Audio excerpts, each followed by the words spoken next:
नमस्कार, पॉलिटिकल पंचायत में आपका स्वागत है। मैं हूं प्रदीप डवास।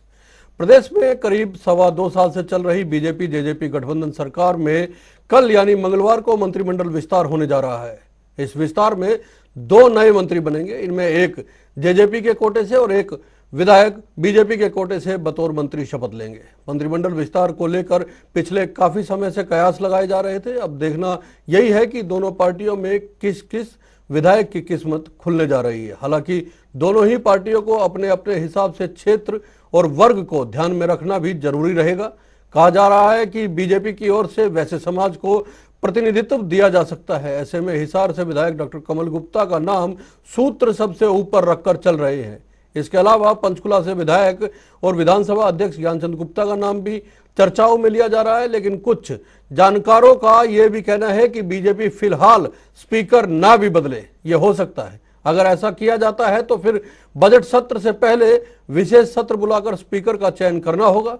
हालांकि पलवल से विधायक दीपक मंगला भी मुख्यमंत्री की पसंद हो सकते हैं। मुख्यमंत्री मनोहर लाल के मंत्रिमंडल में उनके और उप मुख्यमंत्री दुष्यंत चौटाला समेत इस वक्त 12 मंत्री शामिल हैं। जेजेपी से अनूप धानक मंत्रिमंडल में है। एक और विधायक के शामिल होने के बाद यह संख्या 3 हो जाएगी। यह भी तय है कि दुष्यंत चौटाला को अपनी पार्टी के कोटे से बनने वाले मंत्री को अपने ही विभागों में से महकमे देने होंगे। हालांकि चर्चा इस बात को लेकर भी की जा रही है कि मंत्रिमंडल विस्तार के साथ कुछ मंत्रियों की छुट्टी भी हो सकती है और कुछ नए चेहरे शामिल हो सकते हैं। हालांकि इसकी संभावना कितनी है ये कल तक ही पता चल सकेगा। अगर ऐसा होता है तो परफॉर्मेंस, क्षेत्र और वर्ग को ही आधार बनाया जाएगा। बीजेपी के पिछले कार्यकाल के दौरान भी 2 मंत्रियों को 1 साल में ही अपनी कुर्सी से हाथ धोना पड़ा था। कह सकते हैं कि उस वक्त भी बदलाव के यही 3 आधार थे।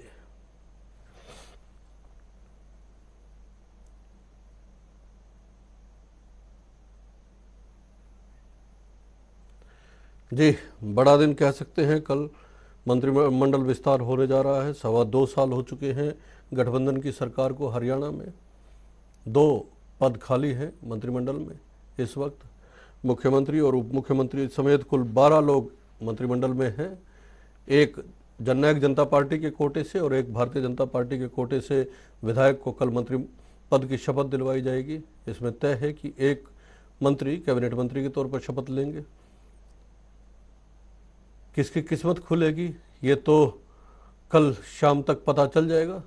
हालांकि जो चर्चाएं आ रही है और सूत्रों के हिसाब से जिस तरह से सूचनाएं आ रही है तो लगभग तस्वीर साफ दिखाई दे रही है। फिर भी अगर 2.25 साल बाद इस तरह से मंत्रिमंडल विस्तार किया जा रहा है तो तमाम तरह के समीकरणों पे जरूर दोनों पार्टियों की ओर से मंथन किया गया होगा। डीपी कौशिक साहब भारतीय जनता पार्टी से हमारे साथ जुड़े हुए हैं, अजय सिंगला साहब कांग्रेस से हमारे साथ जुड़े हुए हैं, विजेंद्र रेड्डू साहब इंडियन नेशनल लोकदल से, दीप कमल सहारण साहब जननायक जनता पार्टी से और पवन सिंह चंडीगढ़ से हमारे वरिष्ठ सहयोगी हमारे साथ जुड़ेंगे। स्वागत है आप सभी का। आज की चर्चा में बात मंत्रिमंडल विस्तार को लेकर ही की जाएगी। डीपी कौशिक साहब, पहला सवाल मेरा आप ही से है। क्या कुछ ध्यान में रखा जाएगा? परफॉर्मेंस मुख्य रहेगी? जिन विधायकों को कल शामिल किया जाएगा या क्षेत्र और वर्गों को भी ध्यान में रखा जाएगा? यह भी एक बड़ा सवाल है, क्योंकि तमाम दोनों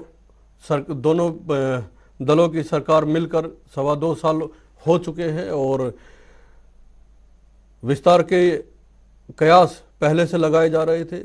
इससे पहले अगस्त के महीने में भी ये माना जा रहा था और जुलाई में जिस तरह से दिल्ली के दौरे हुए थे उप मुख्यमंत्री के भी और मुख्यमंत्री के, तो माना जा रहा था उस समय भी कि मंत्रिमंडल विस्तार हो सकता है, जल्द हो सकता है। उसके बाद फिर अगस्त में इस तरह की सूचनाएं आने लगी थी। फिर तय हुआ कि दिसंबर के आखिर में जो है मंत्रिमंडल विस्तार संभव है। इसको लेके तमाम कयास लगाए जा रहे हैं। क्या कुछ आधार रहेगा डीपी कौशिक साहब, नए मंत्री अगर शामिल किए जाएंगे? जी प्रदीप जी, नमस्कार। देखिए, सबसे पहले तो मुबारकबाद देना चाहूंगा जो भी मंत्री आएंगे उनके पहले एडवांस में मुबारकबाद दे रहा हूँ। और ये जो जहाँ तक मंत्रिमंडल का विस्तार की बात है, ये मुख्यमंत्री और हमारी जो पार्टी हाईकमान का नेतृत्व में जो भी डिसीजन होगा, मुझे लगता है कि हरियाणा प्रदेश के लोगों के लिए बहुत ही अच्छा होगा। आप क्राइटेरिया की बात कर रहे थे, मुझे भी आपकी बात बिल्कुल सहमत है कि पार्टी परफॉर्मेंस भी देखती है, और एक जिस तरह की कम्युनिटी का हमारे यहाँ पे जो चलता है, आपको पता है वो सारी चीजें, उसके हिसाब से भी दोनों तीनों चीजें शायद काउंट की जाती हैं। और बाकी तो नेतृत्व ने देखना है किसको क्या करना है, किसको बनाना है। पर जो भी होगा, हरियाणा प्रदेश के लोगों के लिए खुशी का माहौल होगा कि आदमी आएंगे, मैनेजमेंट बढ़ेगी, मंत्रिमंडल का विस्तार होगा, और अच्छे काम होंगे, तो लोगों के लिए, ये प्रदेश के लिए अच्छी बात है। ठीक ये है, भी है कि लोगों के देखिए लिए, दोनों प्रदेश के पार्टियों लिए का अच्छी अच्छी बात है। डीपी कौशिक साहब, आपने बेहतर बात कही है, लेकिन सवाल यही है कि 2.25 साल बीत गए, अब तक प्रदेश के लोगों का इस तरह से ख्याल आ जाना चाहिए था, क्योंकि मुझे लग रहा है कि आधा समय अगर बीत गया है, और अगर कोई भी महकमे अगर एक व्यक्ति के पास ज्यादा है, किसी भी जो मंत्री हैं उनके पास ज्यादा है, तो ये फैसले तो पहले लिए जाने चाहिए थे, ताकि दोनों दोनों जो गठबंधन के साथी हैं वो सही तरीके से आगे बढ़ सके। उनके महकमों का सही तरीके से, अगर उनको पता हो कि हमारे कोटे से ये मंत्री है, उनको क्या क्या महकमे दिए जाने हैं, किस तरह से काम करवाया जाना है, ये मुख्यमंत्री साहब के ऊपर भी इतना दबाव ना होता, या अन्य मंत्रियों पे इतना दबाव ना होता, अगर समय से ये फैसले लिए जाते तो। प्रदीप जी, मेरा मानना है, देखिए जैसा पार्ट ऑफ गवर्नमेंट, कि ये चाहे कोई भी दल हो, कोई भी गवर्नमेंट हो, एक समय पे जो काम होता है ना, वो समय पे ही गवर्नमेंट करती है। हो सकता है इस चीज का कि देखिए, जब भी टाइम आता है तो गवर्नमेंट अपने हिसाब से काम को करती है, और वो अब राइट टाइम अब है। ये चाहे सेंट्रल गवर्नमेंट का ला लीजिए, प्रदेश मतलब स्टेट सिंगला गवर्नमेंट का लगा साहब, लीजिए, राइट टाइम तो अभी सबका है। अपना टाइम होता है सर। सिंगला साहब, मंत्रिमंडल का विस्तार मुख्यमंत्री जी का विशेष इख्तियार है, इस पर खास टिप्पणी कर सकते, परंतु ये भी सत्य है, चेहरे बदलने से आईना बदल। अपनी असफलताओं को छिपाने के लिए जितने मर्जी चेहरे बदल लीजिए, आईना वही है प्रदीप जी। किस्ती घोटाला, शराब घोटाला, जो भी लो, है ना, आईना तो वही है। खाद की कमी, किसानों पर अत्याचार, धान घोटाला, आईना तो वही है। अब इनको पता चलने लग गया है हिंदुस्तान की जनता क्या चाह रही है, हरियाणा की जनता क्या चाह रही है, इनकी इंटेलिजेंस बता रही है, सीआईडी बता रही है, जाने का समय आ गया। जितने बड़ी चेहरे बदल लो, असफलताएं तो वही है ना। हरियाणा का युवा तो देख रहा है ना कि उसके पास अगर ब्रीफकेस नहीं है तो नौकरी नहीं मिलेगी। हरियाणा का किसान तो देख रहा है कि थाने में टोकन बांटकर खाद मिलेगी। हरियाणा के युवा के साथ धोखा करते हैं, किसान के साथ धोखा करते हैं, और बेरोजगारी पूरे हिंदुस्तान में प्रथम है। अगर ये चीजें मंत्रिमंडल में घटाने बढ़ाने से हो सकती हैं, हरियाणा का युवा खुश हो जाएगा, हरियाणा का किसान खुश हो जाएगा, मजदूर, व्यापारी, कर्मचारी खुश हो जाएगा। नहीं प्रदीप जी, ये ध्यान भटकाने की नीति नहीं, व्यवस्था को ठीक करने की नीति चाहिए। आप ये बताएंगे क्यों बदल रहे हैं, क्यों फेल हो गया, कौन नहीं पास हो बदल गया? नहीं रहे ना। दोनों पार्टियों के कोटे से एक विधायक को मंत्री बनाया जाना है, ये तय है।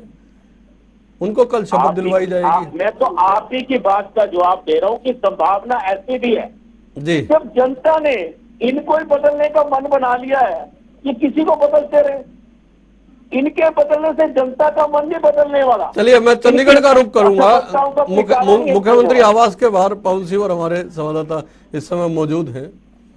पवन, क्या कुछ सूचनाएं आ रही है अभी तक? शाम के 6 बजे तक कल विस्तार होना है, कुछ कुछ फेरबदल की भी संभावना है। दो विधायकों को शपथ तो दिलवाई जाएगी, कुछ फेरबदल की भी संभावना दिखाई दे रही है क्या?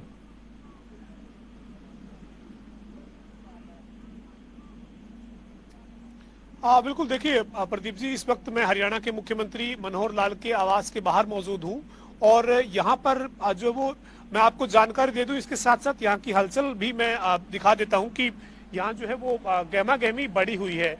गाड़ी जो है वो अभी एक एंट्री कर रही है और एक गाड़ी जो है वो बाहर निकली है, यानी मुख्यमंत्री आवास के बाहर हलचल नजर आ रही है। और अगर बात करें जानकारी जो है उसकी, तो 4 बजे हरियाणा राजभवन में मंत्रिमंडल विस्तार को लेकर शपथ समारोह हो रहा है, ये आधिकारिक तौर पर जानकारी आ चुकी है। लेकिन 2 नए चेहरे जो हैं वो मंत्रिमंडल में लिए जा रहे हैं और सूत्रों के मुताबिक देवेंद्र बबली का नाम है, टोहाना से विधायक हैं जननायक जनता पार्टी से, उनको मंत्रिमंडल में जगह मिल सकती है। इसके साथ ही हिसार से विधायक हैं कमल गुप्ता, उनके नाम की भी जानकारी सूत्रों के हवाले से है। अभी आधिकारिक तौर पर इन दोनों चेहरों के नाम की कोई जानकारी नहीं है, सिर्फ सूत्र जो है वो ये जानकारी दे रहे हैं कि देवेंद्र बबली और कमल गुप्ता 2 नए चेहरे के तौर पर मंत्रिमंडल में शामिल हो रहे हैं।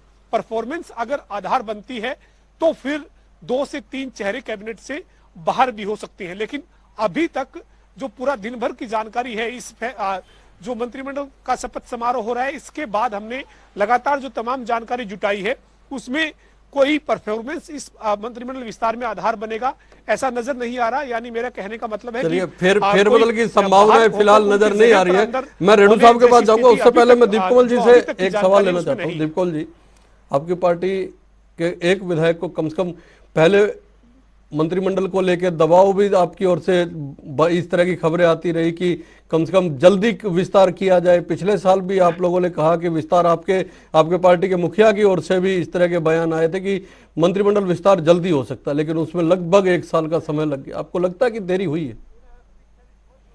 क्योंकि आप ही की ओर से जो जिस तरह से दिल्ली में बैठकें हुई और दिल्ली में भी स्टेटमेंट आई थी कि जल्दी होना चाहिए।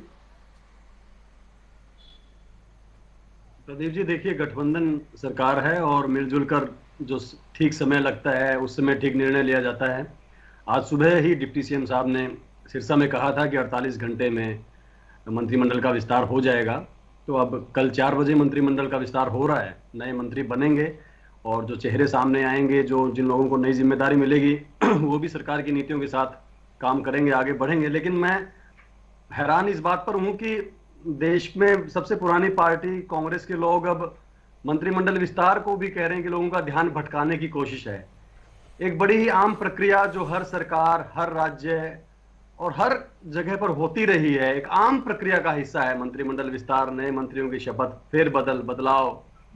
कह रही है कि इससे ध्यान भटकाने के लिए ये सब किया जा रहा है। मतलब कितनी दिशाहीनता है कांग्रेस पार्टी के नेताओं में, प्रवक्ताओं में, पार्टी में। ये हताशा की इससे भी ज्यादा कोई हद हो सकती है क्या? आप कल कहेंगे कि मुख्यमंत्री बना दिया या मंत्री बना दिया, कहेंगे कि ध्यान भटकाने के लिए या लोगों को कैसे वर्गलाने के लिए या क्या करने के लिए? थोड़ा तो तर्क रखिए ना, थोड़ी तो लॉजिकल बात कीजिए कम से कम जी। अब कांग्रेस तो ध्यान भटकाने के लिए, मैं विजेंद्र रेणु साहब को शामिल कर लेता हूं, उसके बाद दीपकमल जी एक सवाल लेके मैं आपके और डीपी कौशिक साहब के पास आऊंगा। रेणु साहब। प्रदीप जी, देखिए, ये मैं कहूंगा ये मंत्रिमंडल का विस्तार नहीं है, बल्कि जिन जिन नेताओं ने किसानों का विरोध किया और किसानों को लठ मरवाने का काम किया, कि उनको इनाम देने की प्रक्रिया सरकार ने शुरू की है। अगर मंत्रिमंडल का विस्तार इतना ही जरूरी था तो 2.25 साल तक प्रदेश की जनता को क्यों महफूज रखा इन चीजों से? 2 मंत्री और होते, उनको डिपार्टमेंट मिलते, तो ये पहले क्यों नहीं बनाया गया? तो दूसरी बात मैं ये कहना चाहूंगा कि ये जो है मंत्री तो यूं बनेंगे, मैंने आपको इशारा कर दिया, जिन्होंने ज्यादा किसानों की गाड़ियां थी वो उनको इनाम दिया जाएगा कल। लेकिन प्रदीप जी, सोचने वाली बात यह है, जब आज तक 2.25 साल तक आधा टाइम इन्होंने गुजार दिया, सिर्फ 12 मंत्रियों से इन्होंने काम चलाया, तो अब क्या इनको इतनी जरूरत आन पड़ी है? क्यों ये प्रदेश की जनता के ऊपर खर्चा डालना चाहते हैं? अब इस बजट का मैंने देखा लास्ट वाले दिन का कटा, केवल और केवल 41 करोड़ रुपए अब तक 12 आदमियों के लिए हाउस मेंटेनेंस एंड कार्स के लिए इन्होंने वो किए हैं, अलॉट किए हैं 41 करोड़। 2 और पर जाएंगे, 10 करोड़ का और खर्चा प्रदेश की जनता के ऊपर पड़ेगा। इसके अलावा इनकी जो तनख्वाह भत्ते हैं वो अलग से, ये 10 मुखियों से कमाया हुआ टैक्स के रूप में जो पैसा देती है उसको सिर्फ बढ़ाने का मतलब है, उसको बढ़ा देंगे, 2 को और इनाम दे करके और खड़ा कर देंगे। लाइन होना क्या है? आज जो 12 मंत्री बैठे हैं, जब आपने आधा वक्त 12 मंत्रियों के साथ निकाल दिया तो अब खर्चा बढ़ाने की क्या जरूरत है? वो बोझ तो 2.5 साल अगर ढो लिया 2 मंत्रियों का 12 लोगों ने मिलके। प्रदीप जी, सरकार इन्होंने भी चलाई होगी कभी, तो इनको भी तो पता होगा ना इन्होंने क्या किया हुआ है। ये मैंने कहा ना, एक जनरल प्रक्रिया है, चाहे किसी भी स्टेट की हो या सेंटर की हो, ये चीजें चलती रहती है। अच्छे आदमी आए, अच्छे आदमी जाए, अच्छे आदमी काम करे, प्रदेश का लोगों को हित है इसमें। इसमें इनको क्या तकलीफ है, मुझे ये समझ में ना आ रही। अरे आप अपना काम कीजिए, आपका योगदान, आप विधानसभा में अच्छी बातें रखिए, आपका अपने एरिया की बातें रखिए, कौन सा विभाग इनको तो सही फायदा चल ही रहा होगा है? ना। आप मुझे वो और तो बताइए, आदमी, कौन सा नए विभाग आदमी सही जिनका चल रहा अच्छा है? दिमाग है, अगर वो शिक्षा का विभाग सही चल रहा है, स्वास्थ्य का विभाग किस बात की तकलीफ है बताइए मुझे। चलिए मैं सिंगला साहब के पास जाऊंगा, उससे पहले दीप कमल जी, एक और विजेंद्र रेड्डू साहब की ओर से कहा गया कि किसानों के खिलाफत जिन लोगों ने की है उनको इनाम देने का काम कर रहे हैं और कुछ नहीं है ये मंत्रिमंडल विस्तार। तो ये अपने लोगों को खुश करने के लिए इनकी कोशिश हो सकती है। ये इतने भविष्य वक्ता हैं तो फिर नाम भी बता दें, यहाँ पर दावा कर दें कि इन लोगों को मंत्री बनाया जा रहा है। दीप कमल जी, मैं नाम जिम्मेदारी थोड़ी अपनाओगे? दो में से एक को और जो बनाना है। संभावित है वो कौन से किसान नेता है बताइए मुझे। दो में से एक को बनाना है। लेकिन इनकी बातों का विरोधाभास देखिए प्रदीप जी, इनकी खुद की बातों का विरोधाभास देखिए। एक लाइन में कहते हैं कि 2.25 साल 2 मंत्री क्यों नहीं बनाए, दूसरी लाइन में कहते हैं कि पहले मंत्रियों ने 41 करोड़ रुपया खर्च कर दिया, अब 2 और बना के नए पैसे खर्च करेंगे। यानी कि एक लाइन में कहते हैं कि मंत्री क्यों नहीं बनाए, दूसरी में कहते हैं कि अगर बनेंगे 14 मंत्री, 12 से 14, तो खर्चा बढ़ जाएगा। यानी कि कैसे अपने लोगों को कंफ्यूज कर रहे हैं। जो लोग ये सुनना चाहते हैं कि नए मंत्री बनने चाहिए, उनको भी ये बात कह रहे हैं कि 2 साल क्यों नहीं बना दिए, मंत्री बना देने चाहिए थे, 2 साल क्यों निकाल दिए। जो लोग ये सुनना चाहते हैं कि नए मंत्री नहीं बनाए जाने चाहिए, उनके लिए कह रहे हैं कि पहले वालों ने 41 करोड़ रुपए खर्च कर दिए, अब नए और सिंगला साहब कुछ कहना चाह रहे थे। इनैलो अपने लोग खुश करके सुलाना चाहती है कि आज के दिन खुश होके सो जाओ, मैं रात का इस बात को बिल्कुल नहीं कह रहा बस। दीप कमल जी, मैं इस बात को बिल्कुल नहीं कह रहा कि मंत्रिमंडल विस्तार नहीं होना चाहिए। हर पार्टी करती है, हर पार्टी करती है, नहीं बिल्कुल हर पार्टी करती है, उनका विशेष अधिकार है और उसके ऊपर आपकी पार्टी बीच में आपका भी विशेष अधिकार है, इस पर कोई टिप्पणी नहीं। मैंने क्या कहा, आप इंटरसेप्ट करिए। मैंने कहा आईना नहीं बदल सकते। आपने कहा कांग्रेस दिशाहीन है। नहीं दीप जी, अपने दिल पे हाथ रख के बताइए दिशाहीन कौन है? दिशाहीन है आपकी सरकार। शराब घोटाले पर आदरणीय गृह मंत्री जी कहते हैं शराब घोटाला हुआ, आपके उप मुख्यमंत्री कहते हैं नहीं हुआ। ये दिशाहीनता होती है। आदरणीय गृह मंत्री कहते हैं एसआईटी बनाओ शराब घोटाले पर, मुख्यमंत्री एससीटी बनाते हैं, ये दिशाहीनता होती है। सरकार कहती है, विजिलेंस इंक्वायरी कहती है ब्रीफकेस घोटाला हुआ, आज सरकार कहती है नहीं हुआ। चलिए एक महत्वपूर्ण सवाल है, मैं पवन से चर्चा कर लेता हूँ उस पर। सिंगला साहब मैं आऊंगा आपके पास। देखिए मैं आ रहा हूँ दीप कमल जी, दीप कमल जी आ रहा हूँ। पवन घोटाले बता दे जरा, घोटाले हुए। महत्वपूर्ण सवाल ये है कि अगर मान लीजिए कोई मंत्री बाहर नहीं जा रहा है या नया मंत्री नहीं आ रहा है। सिंगला साहब मैं आ रहा हूँ, सिंगला साहब मैं आ रहा हूँ। एक महत्वपूर्ण चर्चा। ये तो आप एसआईटी लेवल की बात कह रहे हैं, मैं तो उन घोटालों की बात बता देता हूँ जिनकी सीबीआई जांच कर रही है, जिनमें जमानत पर चल रहे हैं भूपेंद्र सिंह हुड्डा जी। 5 घोटाले बताऊं उनके नाम? मैं मंत्रिमंडल विस्तार पर ही रहता हूँ दीप कमल जी, मैं मंत्रिमंडल विस्तार पर ही रहता हूँ दीप कमल जी, मैं मंत्रिमंडल विस्तार पर ही रहता हूँ। 1 मिनट दीप कमल जी, मैं मंत्रिमंडल विस्तार पर ही रहता हूँ। सिंगला साहब, सिंगला साहब जिसमें पकड़े जा रहे हैं, जहाँ पे वीडियो वायरल हो रहा है जिसमें ऐसे ऐसे लोग दिखाए जा रहे हैं जो सरकार के बीच में बैठे हो सकते हैं, उसके बारे में आपकी क्या राय है? 1857 के आपको घोटाले पता है, 2014 से पहले के घोटाले पता है? अच्छा वर्सेस में लाइए सिंगला साहब को और दीप कमल जी को वर्सेस में लाइए जरा। सिंगला जी इतिहास गवाह है, वर्सेस में लाइए दीप कमल जी को और सिंगला साहब। कांग्रेस ही घोटाला ही सरकार बनी हुई दीप है। कमल जी, जब आप विपक्ष में थे, आप खुद आदरणीय दुष्यंत जी खुद ब्रीफकेस लेकर घोटाले की लेकर जाते थे कि गृह मंत्री दीप कमल जी को और सिंगला साहब को वर्सेस में लेके आइए जरा। आपने झंडे बस्ते में डाल के सरकार में क्या वो घोटाले नहीं थे? जब आप विपक्ष में ब्रीफकेस लेकर जाते थे फाइलों का, ये सरकार घोटाले कर रही है, दुष्यंत जी लेकर जाते थे, आज अब वो घोटाले भूल चुके हैं। अच्छा ठीक है, मैं सिंगला साहब अब मैं आज की चर्चा पर ही बात कर लेता हूँ। सिंगला साहब, पवन जी, दीप कमल जी, मैं पवन से एक सवाल ले रहा हूँ। पवन, अगर मंत्रिमंडल में मान लीजिए कोई बाहर नहीं जा रहा है, सिर्फ 2 चेहरे नए आएंगे, जो दो विधायकों को मंत्री बनाया जाना है दोनों पार्टियों के कोटे से, लेकिन अगर विभाग बदले जाते हैं किसी भी मंत्री के एक बार, तो भी तो सरकार परफॉर्मेंस के आधार पर ही बदलेगी। अगर विभाग भी किसी से लेके किसी को दिए जाते हैं तो वो भी परफॉर्मेंस के आधार पर भी होंगे, चाहे कोई भी विभाग किसी से, मान लीजिए जननायक जनता पार्टी का जो मंत्री आएगा वो तो कोटे से आएगा और इनके पास जितने जितने विभाग है उन्हीं में से इनको बांटने पड़ेंगे। लेकिन भारतीय जनता पार्टी के साथ तो ऐसा नहीं है। पिछली बार भी जब 2014 से 19 के बीच में सरकार थी भारतीय जनता पार्टी की, तो 2 मंत्री ऐसे थे जिनको एक साल पूरे 365 दिन बाद अपनी कुर्सी छोड़नी पड़ी थी। वो परफॉर्मेंस के आधार पर ही था। अगर अभी भी अगर सरकार में, मंत्रिमंडल में किसी मंत्री के विभाग लिए जाते हैं और किसी और को दिए जाते हैं तो निश्चित तौर पे इस पे छवि का सवाल भी होगा, परफॉर्मेंस का आधार भी होगा। क्या कहेंगे? बिल्कुल, देखिए प्रदीप जी, पोर्टफोलियो जो है वो अगर बदले जाते हैं और मुख्य विभाग अगर किसी दूसरे मंत्री को दिया जाता है, जो नया बनने वाला है उसको दिया जाता है, या फिर अदला बदली कर दी जाती है पुराने मंत्रिमंडल के लोगों के बीच में, तो फिर सवाल जरूर उठता है। लेकिन जो है वो ये कह सकते हैं कि अगर मुख्य विभाग अगर नहीं बदला जाता है, मान लीजिए अगर हम शिक्षा विभाग की बात करें या खेल विभाग की बात करें या ट्रांसपोर्ट की बात करें या बिजली की बात करें, मुख्य विभाग के तौर पर इन मंत्रियों के पास विभाग है, जैसे रणजीत चौटाला है, कंवरपाल गुर्जर है, संदीप सिंह है, मूलचंद शर्मा है। अगर मुख्य विभाग नहीं बदला जाता है और एडिशनल जो इनके पास विभाग है उनको लेकर जो नए मंत्रिमंडल में लोग शामिल होते हैं उनको दिए जाते हैं, तो यूं कह सकते हैं कि वर्कलोड जो है वो एक तरह से बांटा गया है। अगर अनिल विज का कोई एक विभाग, चाहे वो शहरी स्थानीय निकाय है या स्वास्थ्य है, वो लेकर अगर किसी दूसरे को इसकी जिम्मेदारी दी जाती है तो ये कहा जा सकता है कि एक वर्कलोड जो है वो कम किया जा सकता है। और बड़ा बदलाव एक तरह से तभी माना जाता है रिसफलिंग का, जब किसी को ड्रॉप करके उसके महकमों को किसी नए चेहरे को, विधायक को मंत्री बनाकर दिया जाए, तभी एक उस स्तर की बात जो है वो हम कर सकते हैं।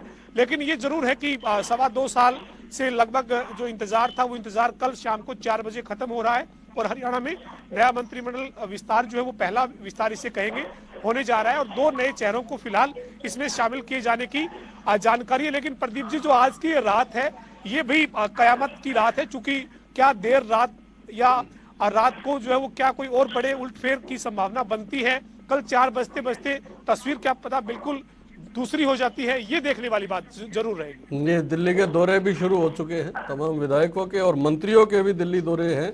और ये सवाल मेरा इसीलिए था कि महकमों में अगर फेरबदल होता है तो आपने बिल्कुल सही कहा, मुख्य महकमों की जब बात की है तो आपने आधार वही है कि अगर बड़े महकमे बदले जाते हैं किसी भी बड़े मंत्री के तो निश्चित तौर पे एक सवाल तो सरकार को लेके पूछा ही जाएगा। डीपी कौशिक साहब, फिर से वही सवाल है, बिल्कुल सरकार का, मुख्यमंत्री का अपना एक विशेषाधिकार है कब मंत्रिमंडल में फेरबदल करना है, कब विस्तार करना है। लेकिन जो कांग्रेस की ओर से सवाल उठाया गया है कि क्या विस्तार हो जाने के बाद स्थितियां बदल जाएंगी। जिस तरह का इस समय प्रदेश में कांग्रेस का आरोप है कि जो माहौल है, सरकार हर मोर्चे पे फेल है, विफल है, तो क्या वो तस्वीर बदलेगी?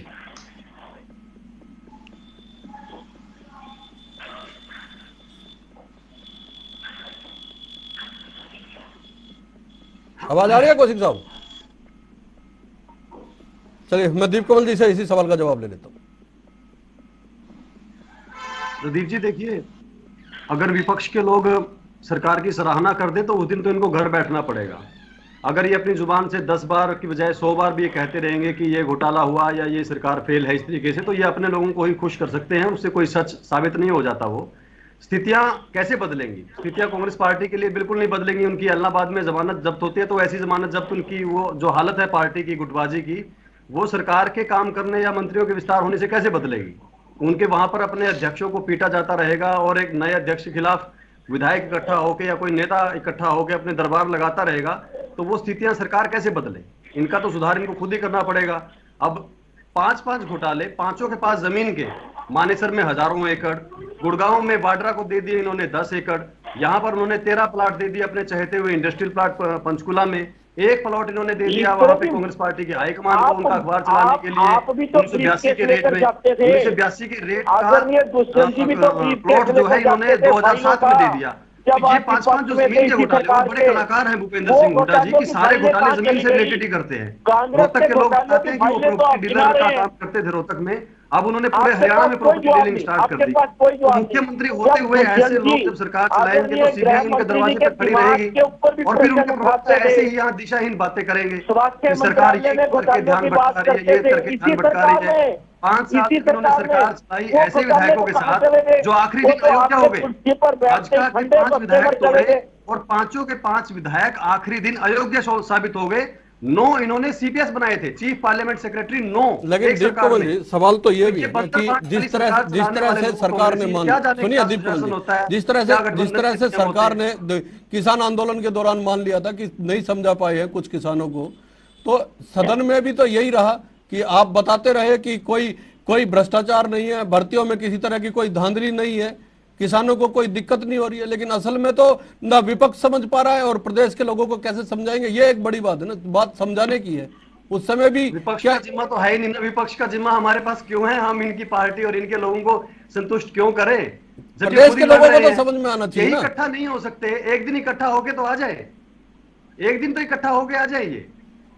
प्रदीप जी एक आपस में तो लड़ते रहते हैं, उधर से शैलजा जी, उधर से सुरजेवाला जी, उधर से मुंडा साहब जी, कहां से इनको क्यों समझाएंगे? सरकार के ऊपर घोटालों का इल्जाम लगाते थे, समझा रहे हैं इनकी साझा सरकार से पहले जब वो घोटाले खत्म हो गए, 15,000 से ज्यादा वोट पड़ गए, इनकी जमानत जब्त हो गई। कांग्रेस को तो चलिए वो घोटाले क्या खत्म हो गए या वो आरोप गलत थे, या इसका जवाब मैं जेजेपी से लूंगा, लेकिन इंडियन नेशनल लोकदल से एक प्रतिक्रिया ले लेता हूं पहले।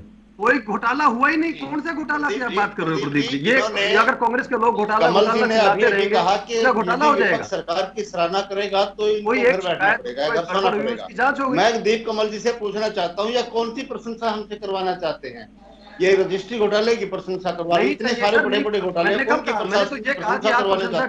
बेरोजगारी घर बैठ जाओगे, आपको अपनी राजनीति जारी रखने के लिए सरकार की आलोचना करोगे। मैंने कब आपसे प्रशंसा चाहिए? प्रशंसा की जा सके, एक भी दीप नहीं चाहिए, नहीं चाहिए, इसकी प्रशंसा किसको चाहिए?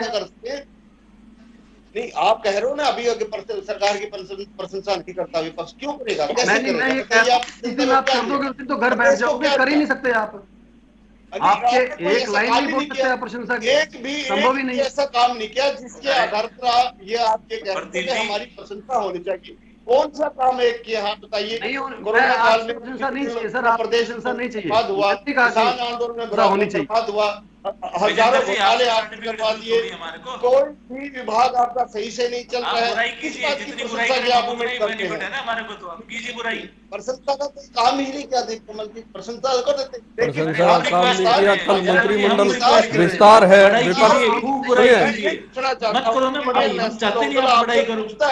एक लाइन प्रशंसा में बोलते उस दिन तो घर ही बैठ जाओगे।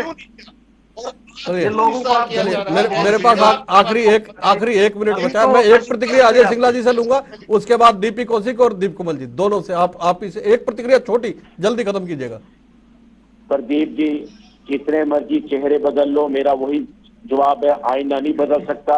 इस सरकार में आने से पहले आदरणीय दीप कमल जी के खुद आदरणीय दुष्यंत जी ब्रीफकेस लेकर सरकार के पास जाते थे घोटालों के बारे में, जिनमें सरकार में कुर्सी पर बैठते इन्होंने ठंडे बस्ते में डाल दिया, या तो ये सब झूठ बोल रहे थे या ये चलिए डीपी कौशिक साहब, ठीक है थोड़ा डीपी कौशिक साहब थोड़ा सा अगर आपकी जानकारी में है या कोई हिंट दीजिए, कौन हो सकते हैं भारतीय जनता पार्टी से? देखिए प्रदीप जी, ये विषय हाईकमान का है, माननीय मुख्यमंत्री का राइट है उनका, और वो कल जो भी होगा मैं कह रहा हूँ क्या ध्यान में रख के आपके नए महत्वपूर्ण बात यह है कि आपने जैसे कहा कि एक विशेष वर्ग भी हो सकता है, क्षेत्र भी हो सकता है, दूसरा अपना अनुभव भी काम आ सकता है, ये राइट ओनली मुख्यमंत्री जी का है। ठीक है, आखिरी सवाल दीप कमल जी बड़ी जल्दी, क्या आपको नहीं लग रहा कि आपके कोटे के 2.5 साल कम हो गए? नहीं प्रदीप जी, ये नेतृत्व का फैसला है और गठबंधन में दोनों दलों के जो प्रमुख नेता हैं वो मिलकर तय करते हैं कि कब मंत्रिमंडल विस्तार होना है। और अब जब किसान आंदोलन की एक स्थिति खत्म हुई है तो नई रफ्तार के साथ कोई आप कोई हिंट देना चाहेंगे प्रदेश के लोगों को? नए चेहरों के साथ मिलकर कैबिनेट चलेगी और तेजी से विकास होगा हरियाणा का। कोई हिंट देना चाहेंगे प्रदेश के लोगों को, कौन हो सकता है आपकी पार्टी की तरफ से? ये कल आपको सुबह या कल दोपहर तक पता चलेगा। कल दोपहर तक पता चलेगा। पवन हमारे साथ अभी भी मुख्यमंत्री आवास के बाहर मौजूद हैं। पवन आप नजर बना के रखिएगा, बाकी देखते हैं कल शाम 4 बजे जेजेपी और बीजेपी कोटे से 2 विधायक मंत्री पद की शपथ लेंगे। बहुत बहुत धन्यवाद, नमस्कार।